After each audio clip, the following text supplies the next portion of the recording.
உண்மையிலேங்க நான் என்ன பண்ணுவேன் தெரியுங்களா? உங்களுக்கு தான் வந்து அதை செய்யுங்கள், இதை செய்யுங்கள், நான் தூங்கிடுவேன். எனக்கு எனக்கு தூக்கம் தாங்க. சும்மா தூங்கிடுவேன், எந்திரிச்சா வேலை செய்வேன், அவ்வளோதான். அது தூக்கத்தில் எல்லாமே சரியாயிருது. கார் ஓட்டிட்டு போவேங்க, கார் ஓரமாக நிறுத்துவேன், தூங்கிடுவேன், எந்திரிப்பேன், கார் ஓட்டிட்டு போவேன், நைட்டு பகல்லாம் பார்க்க மாட்டேன், அடுத்த காலையில் ஃப்ரெஷ்ஷாக தான் இருப்பேங்கிறாங்க. தூக்கம் தான் எல்லாத்துக்கும் மருந்துங்க. ஓப்பனாக சொல்கிறேங்க, நீங்கள் தூங்கிட்டாவே எல்லா நோயும் குணமாயிருங்க. நான் மறுபடியும் சொல்கிறேன், சாப்பாட்டுக்கு மட்டும் அதிக நேரம் நான் செலவு பண்ணி பேசுகிறதுனால எல்லாரும் நினச்சிக்கிறாங்க அதுதான் ரொம்ப இம்பார்ட்டன்ட்டுன்னு. அதே இம்பார்ட்டன்ட் தண்ணிக்கு கொடுங்க, அதே இம்பார்ட்டன்ட் காற்றுக்கு கொடுங்க, அதே இம்பார்ட்டன்ட் தான் தூக்கத்தை கொடுக்கணுங்கிறாங்க. இன்னிலேருந்து நம்மளாம் என்ன பண்ண போகிறோம்னா, குழந்தை மாதிரி தூங்குறாங்க, அதுக்கான ஐடியாவை சொல்லி கொடுக்குறாங்க. சிம்பிள்.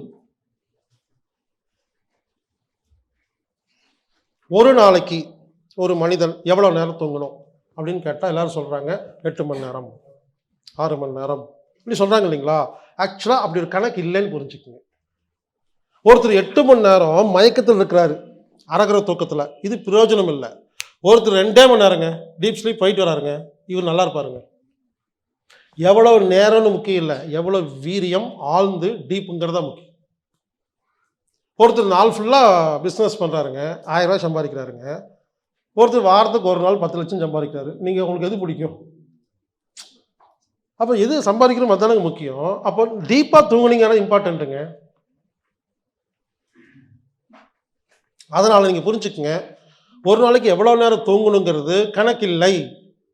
டீப்பாக எவ்வளோ தேவையோ தூங்கிட்டா போதும்.